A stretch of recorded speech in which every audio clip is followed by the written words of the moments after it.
Good afternoon, Authenticate attendees. Please help me to welcome to the stage Andrew Shikiar, the Executive Director and CMO of the FIDO Alliance.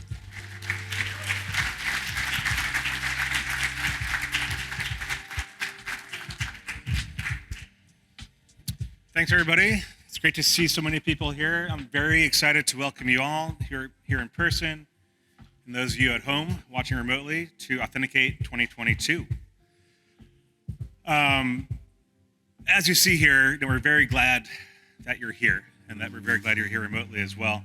Out of curiosity, how many of you in the room were here last year in Seattle?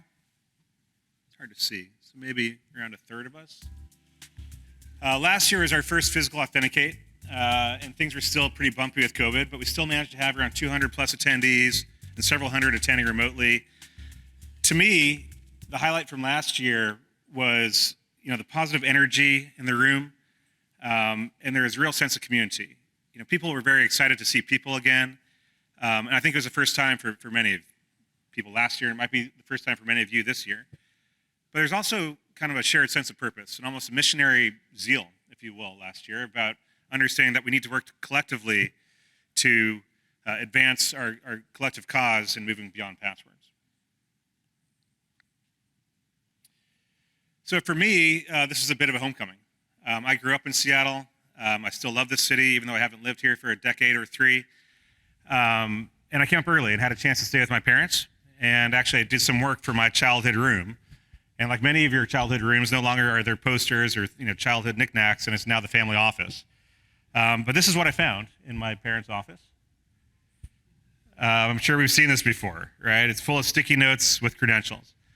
Funny, haha. And the fact of the matter is, if you know the name of my deceased dog, may she rest in peace, and some of their key dates, you could probably hack into many of their accounts.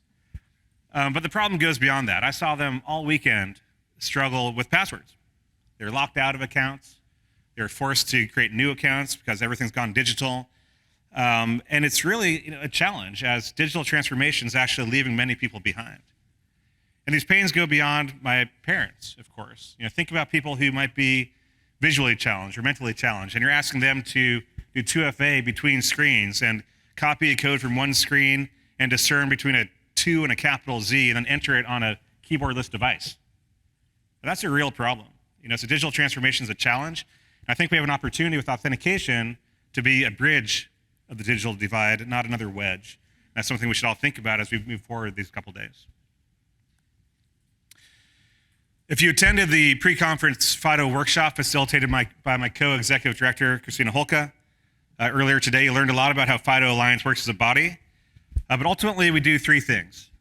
First, we build technology. So we have use case-driven specifications and technical outputs that ultimately are submitted to formal standardization to formal standards bodies. Secondly, we've built a thriving B2B ecosystem. So we certified products to be conform to the specifications and also interoperate. There's a thriving B2B ecosystem of FIDO certified products and vendors. Then last but not least, we focus on facilitating adoption. And this is more and more of a focus for FIDO Alliance and our members in helping all of you be successful with your own FIDO implementations. What's important to note here is that this truly is a cycle. It's a feedback loop. Continuous improvement is what we're aiming to do. It's not a direct line. And so to that end, it's been a year since many of us were here together last October for Authenticate. And needless to say, it's been a busy year at that. And all three fronts we just talked about. So it goes without saying, I believe that Passkey was a headline build activity, if you will, for FIDO Alliance in 2022. Now, passkeys themselves aren't net new technology per se, but they are a new way to implement WebAuthn that allows a private key to be securely synced across an OS cloud. It's very significant. We'll be talking more about passkey in this presentation and throughout the 3 days we have here together. On the ecosystem front, FIDO Certified remains a flagship part of FIDO Alliance with nearly 1,000 FIDO Certified products in market, which is really a remarkable milestone for us to be hitting. But now we're building upon the proven competency of our certification programs to bring new offerings to market. This year we've done two things. The FIDO Certified Professional program has gone live. So we're seeing the first people go through that program in its entirety. And then secondly, we've just launched last week the DocOS certification program. So vendors can now fairly assess RPs, can now fairly assess how well their vendors are performing remote identity verification tests. And then on driving adoption, it's also been a very busy year. Enterprise adoption of FIDO has really rapidly ratcheted up this year. And so we've released a very important asset to the community called the Enterprise Journey Map. This was done by our Enterprise Deployment Working Group. It's an asset on our website that allows implementation teams to check their own progress against this map. It's full of do's and don'ts and best practices and suggestions as you implement FIDO inside your own enterprise. And then usability. You can't talk about FIDO without talking about usability. Usability is absolutely critical to seeing FIDO deployed at scale. We've done two significant things this year. First, we launched a UX committee. This is a board committee of design and usability experts inside of FIDO Alliance. I can't stress how unique this is in the standards world to have design and usability experts having purview over all things that we're doing inside of FIDO Alliance. On Tuesday afternoon, we have a session where we'll introduce the FIDO UX system, and you can talk to many of the people who are driving this effort. A second key UX thing we did was release our second compendium of the UX guidelines. This version focused on implementing FIDO security keys. But frankly, this pace of innovation isn't new. We do this year in, year out as a body, and we're actually coming up to 10 years now. So for 10 years, we've seen this pace of innovation inside of FIDO Alliance as a benefit to the industry at large.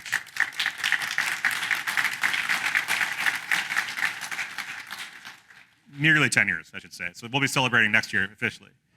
But what makes FIDO so successful has been we haven't strayed from our mission, right? Our mission is to reduce industry's reliance on passwords and legacy multi-factor authentication. From day one, we've had this audacious goal of shifting away from centrally stored shared secrets to a model that is possession-based in nature and relies on common end-user devices. That's been our guiding principle, full stop. Now, granted, how we've been approaching this has changed and matured over time, but it is that guiding principle that's helped us successfully focus on the task at hand. So looking back briefly, there's been a lot of accomplishments over 10 years with some highlights. February of 2013, FIDO Alliance was launched formally, open for business for new members to join. In February 2014, the first live implementation of FIDO took place. Right, so Samsung, Knock Knock, and PayPal worked together to implement the ability to do biometric reauthentication on the Galaxy device. Around the same time as that, of course, Google and Yubico and others were working on the second factor standard that became U2F, and both those protocols were finalized in December of 2014. Moving forward, in May of 2015, we launched a FIDO Certified program, which I already talked about. Then in September of that year, very significantly, NTT Docomo became the first mobile operator to deploy FIDO at scale across many mobile handsets and devices. In February 2016, we formalized our partnership with W3C to form the Web Authentication Working Group inside of W3C, which begat WebAuthn, of course. Then that rolled into FIDO 2. The FIDO 2 standards were finalized in April of 2018. That following year, we started off by seeing Android and Windows become FIDO certified platforms, if you will, meaning you could use the biometric capabilities on these devices to serve as a FIDO authenticator. Between those two movements and all the WebAuthn work being standardized in different web browsers, we finally started to address the ubiquity challenge that FIDO needed to address to reach deployment at scale. In January 2020, Apple joined FIDO Alliance on the board, which sent a powerful message to the industry at large that FIDO Alliance was the place to be to discuss how to standardize multi-factor authentication. October 2020, we had our first virtual Authenticate. April 21, our first IoT spec came out, FIDO Device Onboard. 1.0 specs are final and public. Last June, we released our first UX guidelines. In March, we announced a vision for Passkey, and then again, just last week, another milestone, releasing the DocAuth certification program. So that's a lot to cover here, and there's a lot more that's not in these two slides. But the fact of the matter is, we're making a difference. These efforts matter. This week, you'll hear case studies from companies that are deploying FIDO authentication to tens of thousands of employees or hundreds of thousands of customers worldwide. And I encourage you to attend these sessions. On Tuesday, Megan Shamus has a session where she'll share results from our second annual FIDO Authentication Barometer, which points to decreased password use worldwide. So progress is happening. Now, that being said, of course, work remains to be done. And one reason why that is that one thing that hasn't changed in 10 years is that hackers are going to hack, right? They won't sit still. They're entrepreneurs, or they're industrious. They'll find a way to hack into systems. And so over the 10 years, we've seen threats evolve, right? So we all know that credential phishing can be incredibly effective, so it's little wonder that phishing continues to grow in volume and sophistication. SIM swapping and smishing is also growing with great success as more people actually depend on this channel for 2FA notifications. Social engineering is incredibly effective as well. All these things are leading into a growth in MFA bypass attacks. Now, it's worth noting that at the beginning of the year, we actually predicted this would happen. So in January, during our annual cybersecurity policy forum, we made two predictions. One was that phishing attacks will continue to succeed. Now, granted, that's not the most ambitious prediction, but that was true. But secondly, we said that MFA bypass attacks will become mainstream. And unfortunately, that is true. That is accurate. And I think the big problem here, the fundamental problem, is that people don't understand the difference between legacy 2FA, legacy multi-factor authentication, and modern unphishable possession-based multi-factor authentication. And that's our mission, is to make people understand the difference, build the tools and products that allow them to implement a better way of doing MFA. Now, a great example of a highly sophisticated MFA bypass attack that happened recently, of course, was Octopus. Right? Octopus caused immense damage. It targeted dozens of companies, Okta customers, and nearly 10,000 login credentials were stolen. And as Rachel Toback points out here in this tweet, in reaction to this, a lot of companies are going to ask, well, hey, how can I prevent this? And the most straightforward answer is, hey, you got to implement FIDO security keys. Right? That's the way to go. And I think this was really a shot across the bow for a lot of companies. And hopefully more and more will implement FIDO. The other thing worth noting, though, in this tweet from Rachel, is that she highlights a Twitter blog post where Twitter talks about how they rolled out FIDO security keys at Twitter. Twitter was a victim of a very well profiled social engineering attack in 2020. And what they did is actually learn from that, and not only learn internally, but actually roll that information out externally. So we don't like seeing anyone get hacked, of course. It's not good for that to happen. But this level of transparency, this level of community and willingness to share is absolutely critical for all of us to do, sharing our successes and our failures to help us collectively progress beyond dependence on passwords. Now, there was one counterpoint to the Octopus attacks, and that was Cloudflare. And later today, we have a case study from Cloudflare on how they're using FIDO2.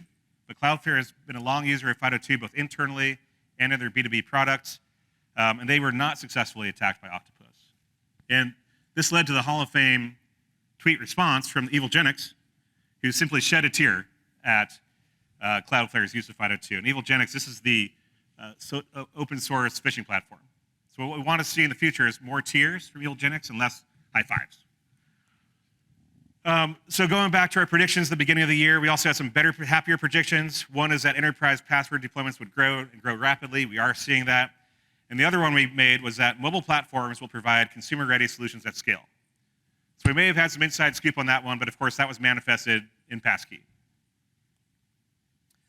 So let's talk about Passkey a bit. What is Passkey? Right, so Passkey is a noun. Passkeys are a password replacement that provide faster, easier, and more secure sign-ins to websites and apps across a user's devices. As announced by FIDO Alliance in March, and with support from Apple, Google, and Microsoft in May, Passkeys address some of the usability and deployability challenges that have held back widespread FIDO deployment by allowing the private key to be securely synced across an OS cloud, thereby allowing customers to simply use their local device unlock rather than having to re-enroll each device.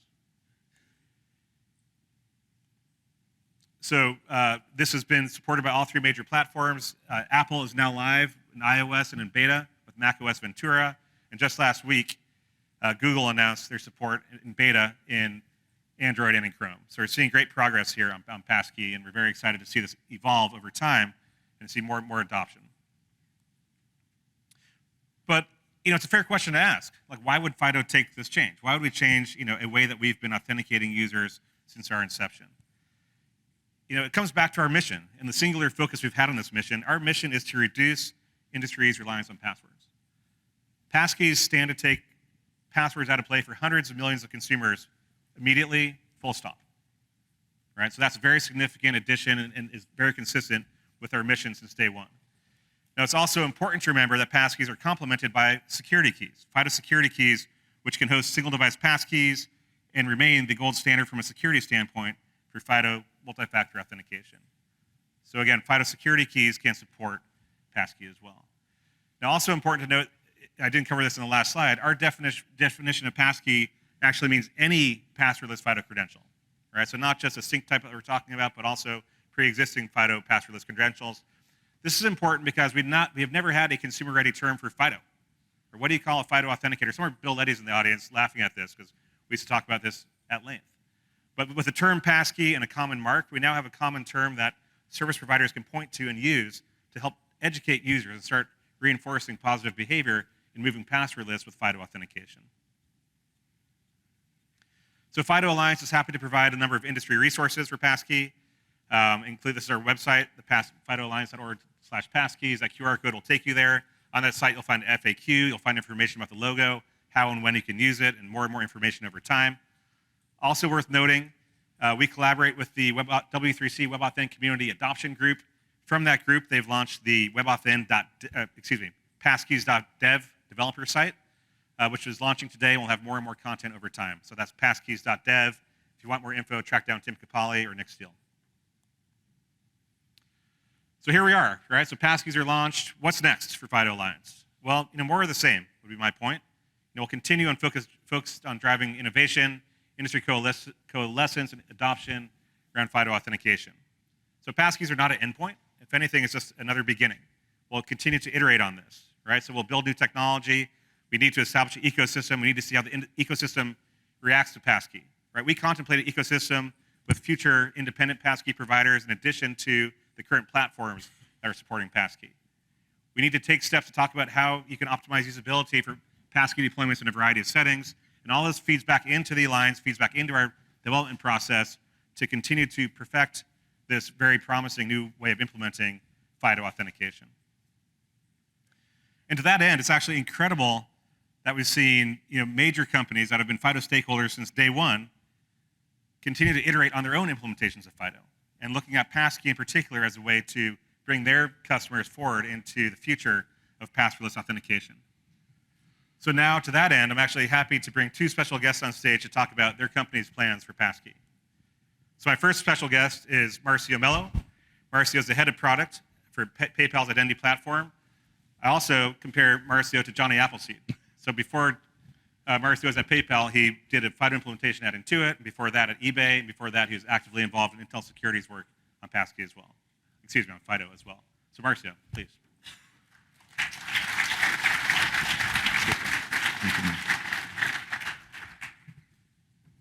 Thank you, Andrew, for this opportunity, and congratulations to the FIDO Alliance on its 10th anniversary. We all know here how important you have been for the success of the Alliance. For me, it feels like coming back home as well. My family and I moved to the Seattle area and stayed here for about 12 years during my tenure at Microsoft, when my passion for passwords and identity started. Our older daughter was just some little Microsoft kid on campus growing up, graduated from UW, and guess what? Last year, she started at Microsoft as a full-time employee. Proud dad, sorry. So this area will always hold a very special place in our family's heart. And now here I am, representing PayPal, a founding member of the FIDO Alliance during such a special time in our industry. I would say this is an inflection point in our decade-long commitment as an industry to a passwordless digital world. At PayPal, we take our users' accounts, identities, and their data they trust us with very, very seriously. So it was only natural for us to be leading the way and an early adopter of passkeys. Not only for its built-in spoofing and phishing resistant capabilities, but also because of the operating system platform deep integration, such as Apple iOS 16, as well as Mac Ventura, and now with Google in beta and Microsoft coming soon. This provides that amazing combination that we've been waiting for of both convenience and security. Something that's absolutely required for us to be able to reach the scale, the large scale consumer deployment that we've been looking for worldwide. So with that, I would like to show you a quick sneak peek, special sneak peek into PayPal's adoption of passkeys, which will soon make available for a limited number of customers in the US. So Andrew, let me show you first how easy it is for a passkey to be created at PayPal. I will start with paypal.com on an Apple iPhone running iOS 16. Our PayPal customer goes to the standard login form, enters their username and password, and then after that successful login, we offer a simple trigger for them to create a passkey. The Apple system sheet shows up, they perform a quick Face ID to create the PayPal passkey, and boom, they're done. That easy, that fast. The private and public key pair have been created for PayPal. Now you may wonder, what happens when that user comes back to the paypal.com on the same device to log in? So here, the user will go through the same login process, but instead of having to type a lot of things, all they're gonna do is type login. We're gonna remember the username. You click on login with passkey. The Apple UI shows up to select the passkey. You continue. Done. You're logged in. One step, one tap. Nothing to type. Nothing to make a mistake and redo it. Nothing to remember or forget. Those are phenomenal improvements in any relying party KPIs when it comes to login success rate. But now that you saw how to log in on the same device, thanks to the iCloud keychain, the user now wants to log in to paypal.com on her Mac, the Mac running Ventura. And thanks to iCloud keychain, when the user goes through the login process and types the username, well, they don't even have to type the username because they're already going to be offered the passkey. So you just select the passkey, you tap on that, you do a fingerprint reader because that's the sensor on the Mac device, and boom, you're logged in. Once again, 0 characters to entry, nothing to type, nothing to forget. Just go to your device and enjoy PayPal. I'm holding back as a Brazilian because I want to be clapping and celebrating with you. But now you may ask, well, what about the devices that the user needs to use PayPal that don't yet support, or the browsers that don't support passkey just yet? Well, I'm glad you asked. Let me show you. Basically, and I've done that myself. So you go to maybe your PC or a Mac or a Chromebook, and you click login, and you enter the identifier, the username. And we PayPal know that there is this account, there is a passkey available for that user. The user clicks next and see that offer of use your phone to log in, and a QR code is offered. You take your iPhone with you, you scan that, sign in with the passkey on the iPhone, do a quick Face ID on the phone, and boom, on the device that originated the request, you are now logged in. What a beautiful thing.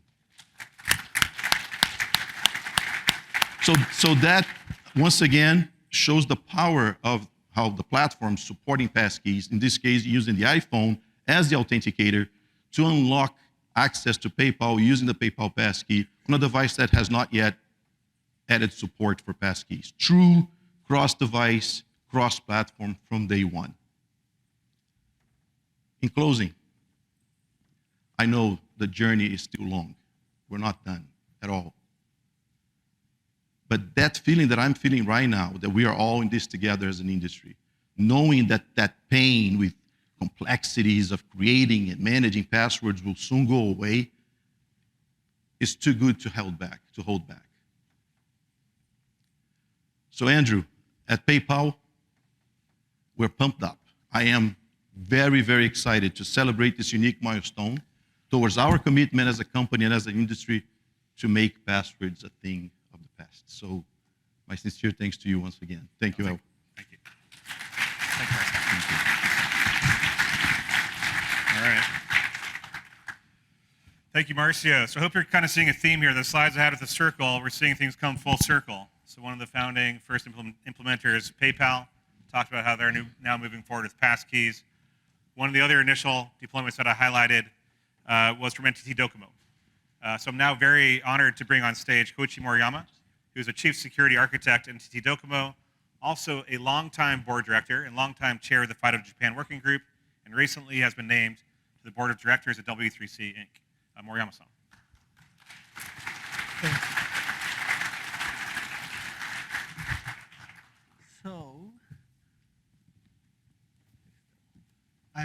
very honored to be here. Thank you, Andrew, this opportunity. I met FIDO in June 2014, and I thought, this is it.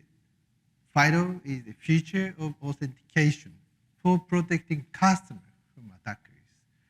And we just decided to go for it. Within 10 months, we deployed FIDO for multiple services, with multiple devices, by multiple OEMs, with FIDO certification, and with the first ID scanner-equipped device, smartphone. And we actually deployed that. The pictures were presented by the FIDO Alliance at the FIDO and Docomo Media event on May 26, 2015. That's the history. We created the very first ecosystem deploying FIDO from the beginning. Now this graphic illustrates a long journey to create a word without password since 2014. Now in phase one, we just focused on UX, just with the tagline, as you can see, your security more simple. That means in those days, the importance of anti-phishing MFA was not well recognized. So it was the best way to get started from the UX perspective. Then during phase two, in those days, unfortunately, we needed to customize Android OS. So then we really created a new architecture by utilizing the updated key store implementation, not to rely on the customizing Android OS.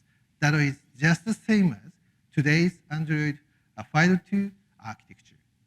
And then 2 years ago, here in Seattle, at the first FIDO conference, Authenticate 2020, we demonstrated the account passwordless authentication, which is enabling an option to disable the account password for all services.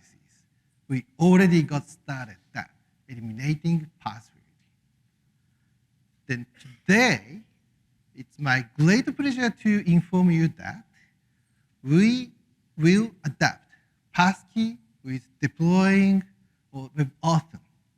We'll do it for all platforms, starting from iOS and eventually Android as well as Windows Hello. And this will be really bringing much simpler and stronger authentication for numerous customers, more than 50 millions. We have already mandated some services by just FIDO authentication from this summer. So we definitely will continue to work with FIDO to create a real world without password.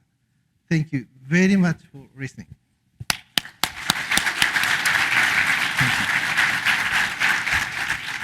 All right, super. Thank you, Moriyama-san, for this very special announcement and your ongoing leadership inside of FIDO Alliance. So with that, I'm going to start wrapping up here. A couple points to consider. The first one, deploy today. All right, there's no reason to wait. You just heard from two companies that have been working on FIDO implementations for the better part of a decade. So deploy today with the FIDO specs that you have, and you can always iterate and move and evolve those over time. There's a FIDO protocol and a FIDO approach to meet whatever use case you have. So whether you're trying to target hundreds of millions of consumers or a dozen network admins, you can deploy FIDO today. Secondly, build upon our progress. The amount of brain power and IP reflected in FIDO specs is remarkable. You basically have 10 years of inputs from some of the brightest minds on the planet, all readily available in our freely available FIDO specifications or through FIDO certified products from our B2B ecosystem. The third thing is to leverage FIDO best practices. So again, we have lots of case studies these 3 days at Authenticate and even more on our website. This is a way to see what others have done and then learn from that. I encourage you again to tap into those resources. And then last but not least, get engaged, right? So this is a chance to engage as a community, but get engaged as a FIDO member. If you're not a member, if you're interested, come talk to Christina or myself. look at FIDO Certified Professional Program and take part in that activity. There's different community groups out there focused on FIDO authentication, web authentication. I encourage you to get engaged in those groups. So that's the end of that piece of my presentation. Let's talk about what to expect over the next 3 days. Basically, 3 days of awesome content, a vibrant expo, and ample networking opportunities. We'll have 3 tracks running this year. Don't worry if you can't make a session, everything will be available on demand. For those of you at home also, everything will be made available on demand as soon as it's encoded and uploaded to the site. Most of our speakers will be on site, some will be remote, but generally you'll have a chance to engage with the speakers either through Q&A or grabbing them after their presentations. On that note, I'd like to thank all of our speakers for taking the time to submit abstracts and then build presentations and work with our committee to perfect those presentations. Speaking of our program committee, special thanks to these 9 individuals. This is our program committee who's helped shape this entire program. That's taking a lot of time to pour through the presentations that our speakers submitted to make sure that all of you will receive optimal content during the 3 days of Authenticate. So thank you to all these people. Yay. It's really been an awesome group. Thanks to our sponsors. This might be my favorite slide simply because I can't see all those tiny logos. Our expo hall sold out, so thank you all for all of your support. For the attendees, please visit these companies. We really have a unique set of technologies on display in the expo hall and the foyer, so please take the time to visit them, and thanks also to all the supporting sponsors who've helped make Authenticate happen this week. Some housekeeping items, 2 things that you all have to do. First, visit the Attendee Hub. This is the digital event portal for those of you on site. This is where you can access your profile and manage your agenda and things like that. But also download the mobile app on site in particular. The Cvent Events app is what you have to download to build your schedule, but also we want you to ask questions through the event app. That way your questions will be intermingled with your remote attendees' questions, and we have session moderators who will work through those to ask the presenters. There's also Wi-Fi information if and as you need it, but definitely download the mobile app. Last but not least, Wednesday is our networking reception. It's the closing ceremony for Authenticate, also the opening welcome reception for a member plenary. It should be a great event. How many of you went last year to MoPop? All right, it's pretty cool last year. It's going to be better this year. All the exhibits are open. They have great exhibits. It's a really fun place to dig into the music history of Seattle, as well as various aspects of pop culture. Also, free food and drink, which is probably the most important thing. One thing to note, you're on your own for transportation, but take an Uber, take the monorail, take a taxi, get down there, and it's easy enough to get to. So it's a short ride. So with that, I'd like to thank you all for your time this afternoon, and I'm now thrilled to introduce our featured keynote, who is the director of CISA, Director Jen Easterly. Director Easterly could not be here in person, but she recorded her presentation. We also have CISA Senior Technical Advisor Bob Lord. Many of you accurately know him as the patron saint of FIDO. So Bob will be coming on stage after Jen's recorded presentation. So thank you. Let's go ahead and cue that up. Thank you.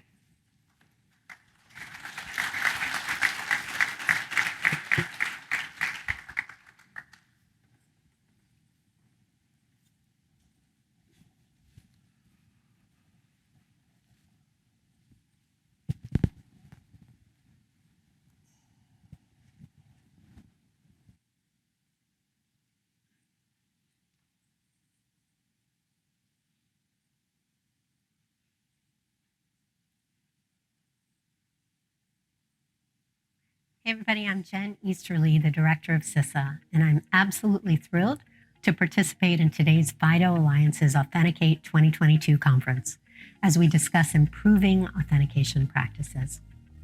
At CISA, we've been talking a lot lately about MFA.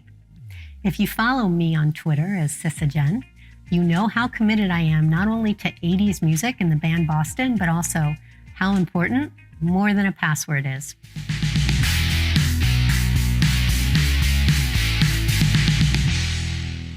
Borrowing from Ted Lasso and Danny Rojas, MFA is life. This is an important message to everyone because it's the single best thing people can do to increase their personal cybersecurity. And it's a simple thing that all organizations can do to protect their systems and raise their cybersecurity baseline. We've known for decades that passwords are a weak link in cybersecurity and that the extra layer of protection provided by multi-factor authentication prevents cyber attacks. Yet only a small percentage of people are using it.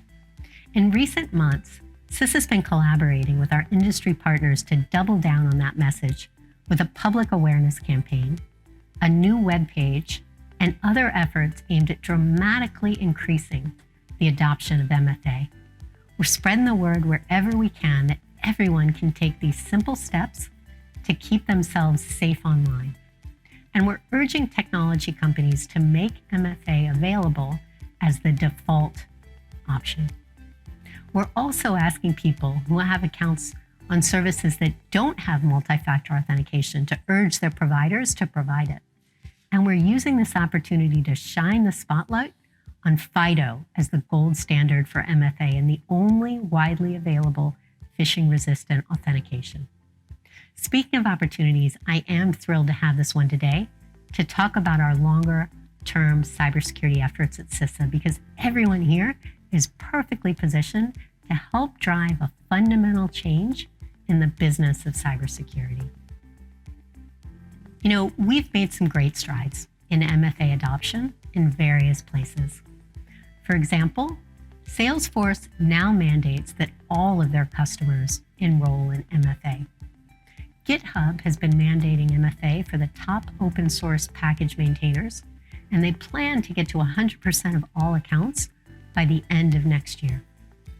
Last year, Google worked to enroll 150 million of their customers in MFA.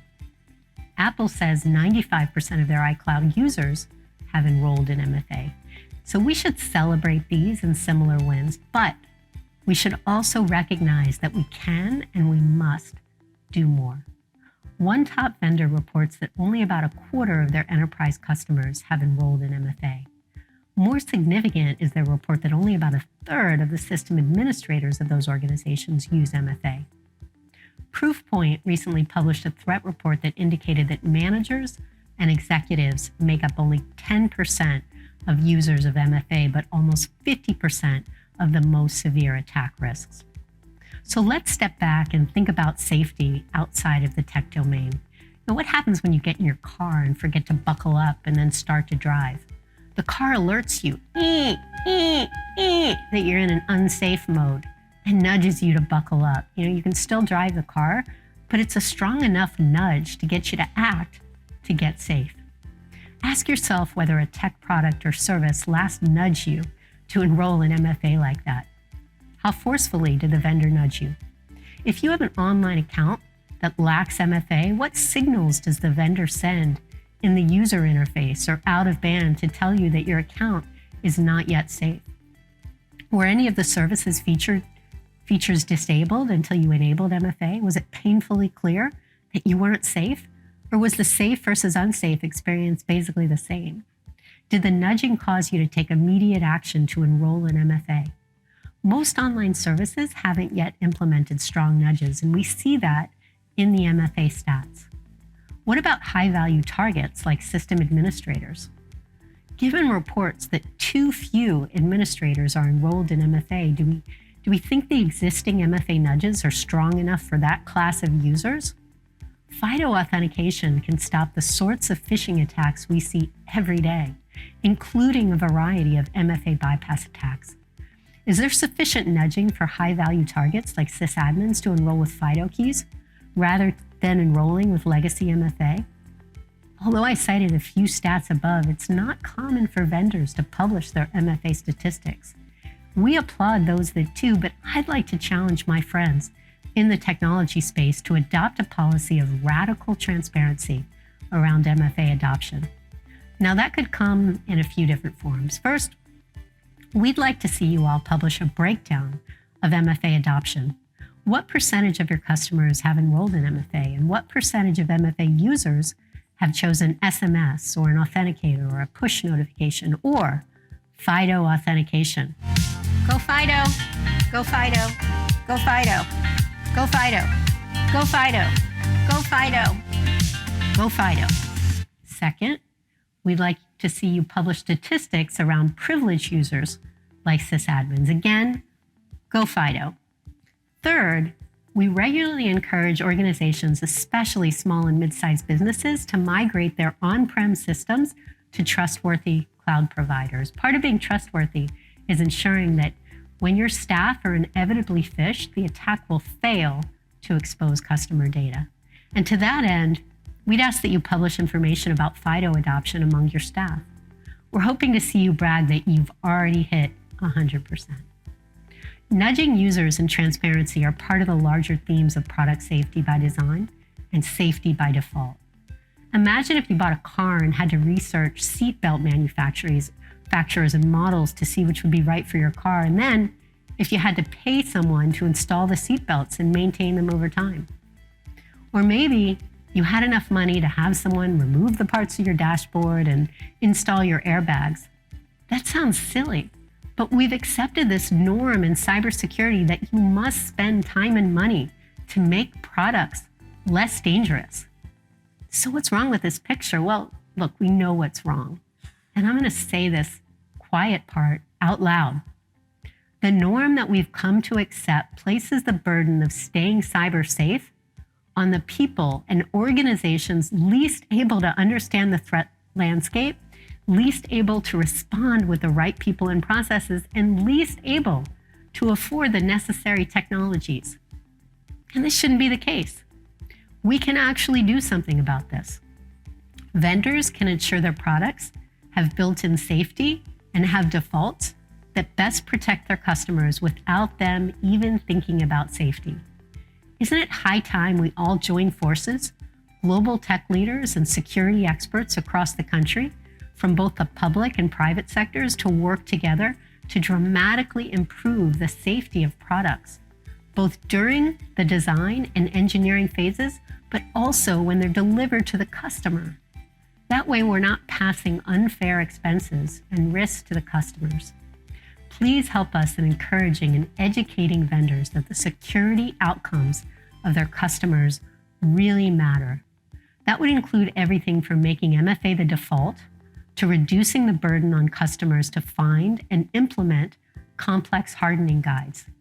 We need seatbelts and airbags that are built in, not aftermarket add-ons. Because after all, MFA is the seatbelt of the information superhighway. And vendors should care because safety and reputation are intertwined. And safe by default and safe by design is good for strategic and reputational growth. Look, let's move the responsibility of staying safe away from customers to our incredibly capable vendors. It's not just up to vendors to increase the cybersecurity baseline, though. As I say often, cyber is a team sport and we all have a role to play. So please help us spread the good word on best practices and resources that are available to the American public. You know, we recently rolled out some fantastic resources for our small businesses on our website.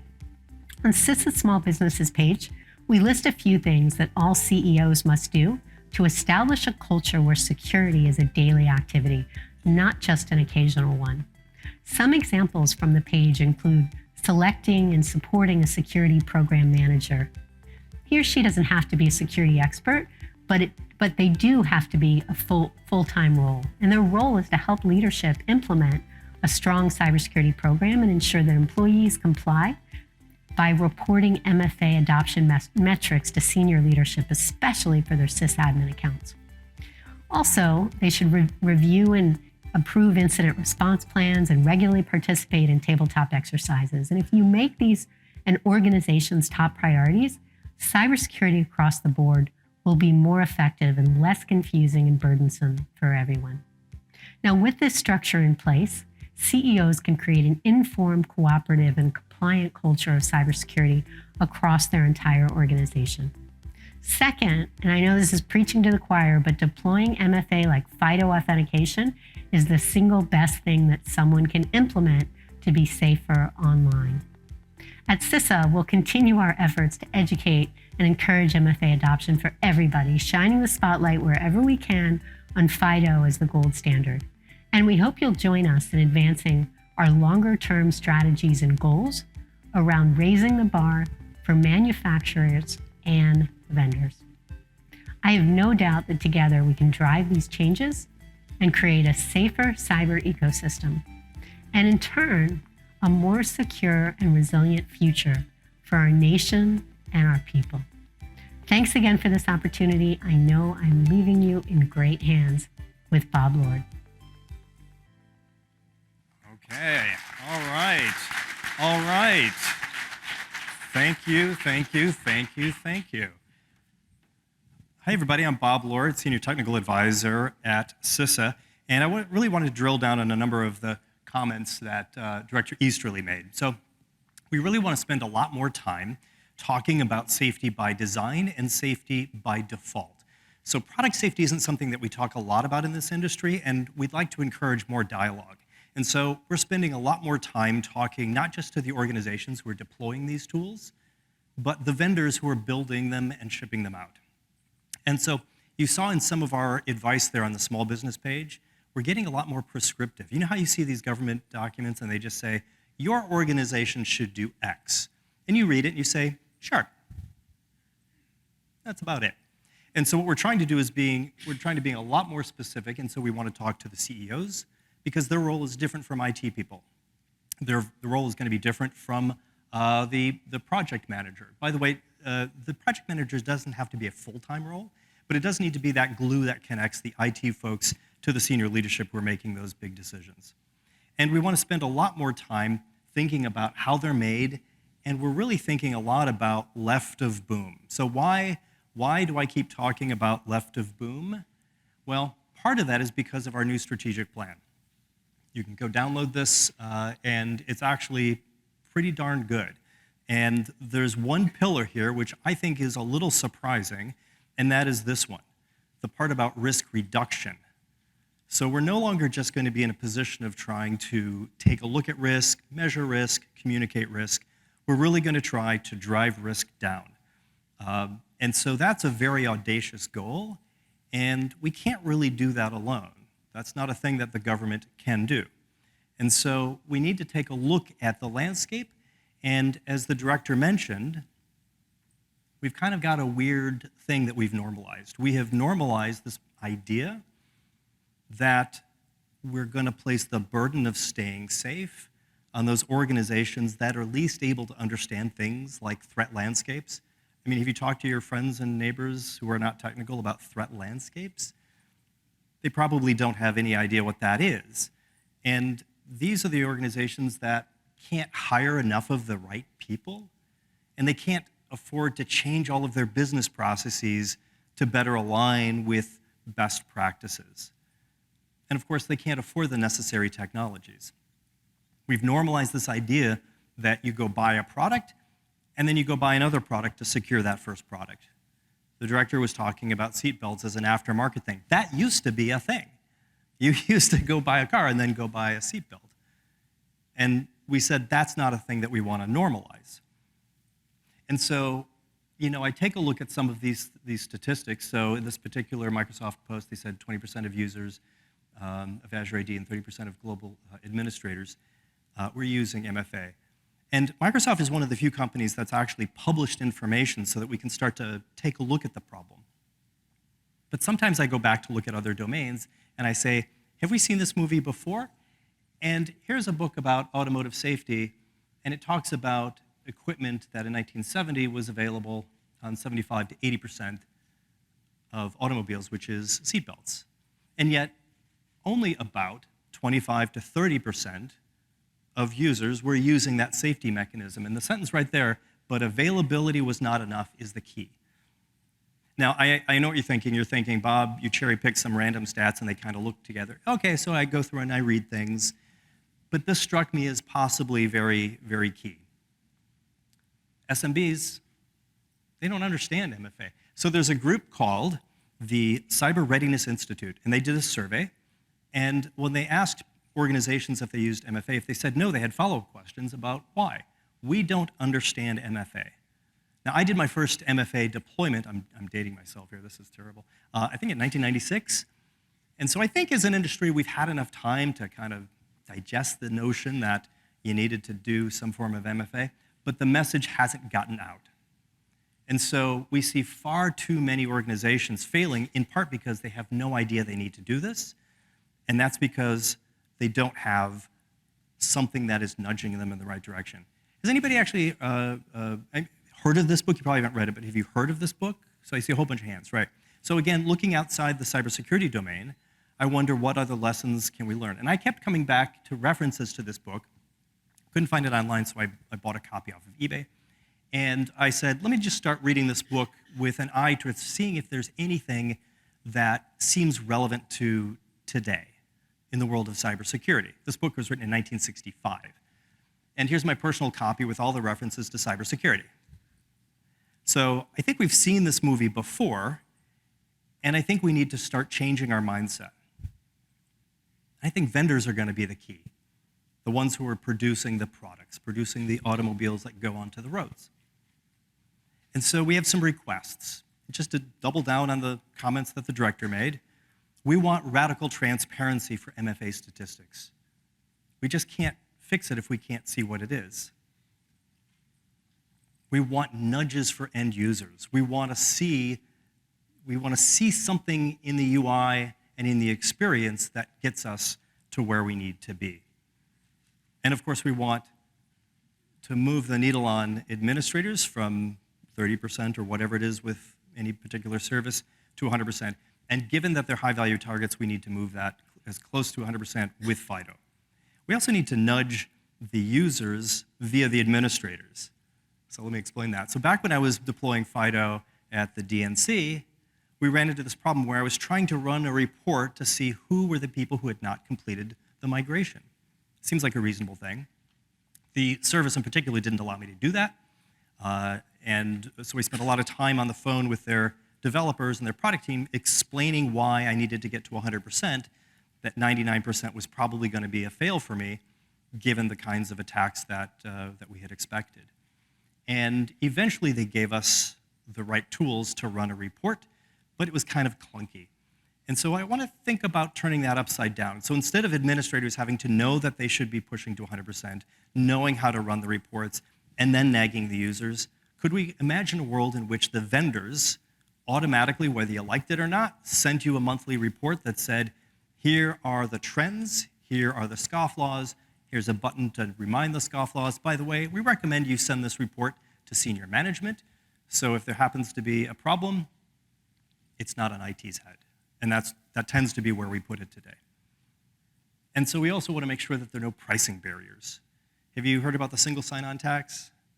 Yeah. So these are the kinds of, and there are other pricing schemes where you have to pay more for logs, you pay more for security features. Security features are customer rights. They're not luxury goods.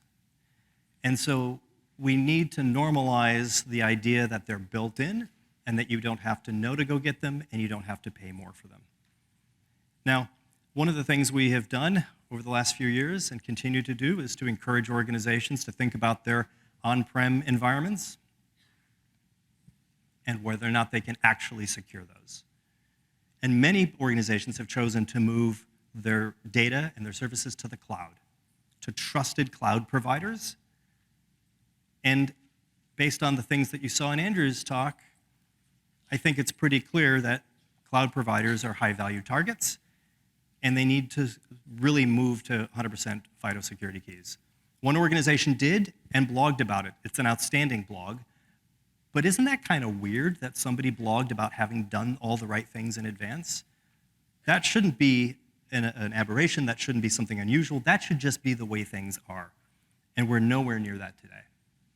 So, radical transparency. I just made up some slides. I don't know what I want, but there's so many ways that we could do this. Look at this, users versus admins. Can you imagine seeing both the numbers over time as well as the enterprise size over time? I hypothesize that small businesses struggle in ways that are different than large organizations. I don't know, the numbers might tell us.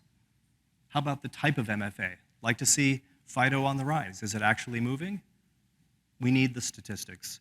So I think there are a lot of different ways that organizations can come up with a way to be radically transparent about their MFA, but I think they need to lean into that idea. So we can't make meaningful improvements unless we have the data. Groups are conducting surveys because they don't have the data. The survey I just mentioned was in large part commissioned because the organization did not know how small businesses actually deployed MFA. How many of them did that? What sort of MFA? So they commissioned a study. And studies were always going to be imperfect compared to the organizations that have the authoritative data. And so we need to make that idea that you call up thousands of organizations to see how they use MFA, we need to make that a thing of the past. And again, we want to see the breakdown between different kinds of groups. Consumers are just kind of different. You know, the risk to an organization for losing a user because something went wrong with MFA is very different than in an enterprise setting. And we don't talk enough about the privileged users, not just the administrators, but think about the folks who are attorneys. They have e-discovery privileges. They can read all your mail, even the mail you thought you deleted in many cases. HR directors who can add users, change roles, super admins, of course. So these are the kinds of things where we need more transparency in order to understand how to work together as an industry and as a community to drive important change. And of course, we all want to see how FIDO is doing, right? If we don't have the numbers, we're just guessing. And we don't want to guess anymore. I think this next year is the year we need real hard numbers. So, thinking about the next year, we need to look way left of boom. This isn't something that we normally do. Think about when there's a breach in the news. Think about the reaction, not just on Twitter, but in the news and other places, even in the personal conversations I've had. When there's a breach, the victim often gets re-victimized. We say, tisk, tisk, you should have patched, as though patching were trivial. We say, tisk, tisk, you should have had MFA, as if that were a straightforward thing. Or you should have used FIDO. I probably have been guilty. If you go through my Twitter accounts, you know, I probably have been guilty of that too. But we don't want to do that anymore. We want to shift the burden to the organizations that are best positioned to really drive improvements. And so I want to leave you with this final question, which is, what would it look like, for those of you who are vendors, what would it look like for my organization to take real ownership of the security outcomes of all of my valued customers? We've seen them suffering, but what would it look like if we took total ownership of all of those security outcomes? I don't know the exact answer to that, but that's the challenge I want to put to you, and that's the thing that you're going to hear more from me about over the next year or two, because I think this is how we make the biggest difference. This is how we go back to that slide for CISA's strategic vision, and we turn into the risk reducer. Okay, that's my time. Thank you all very much.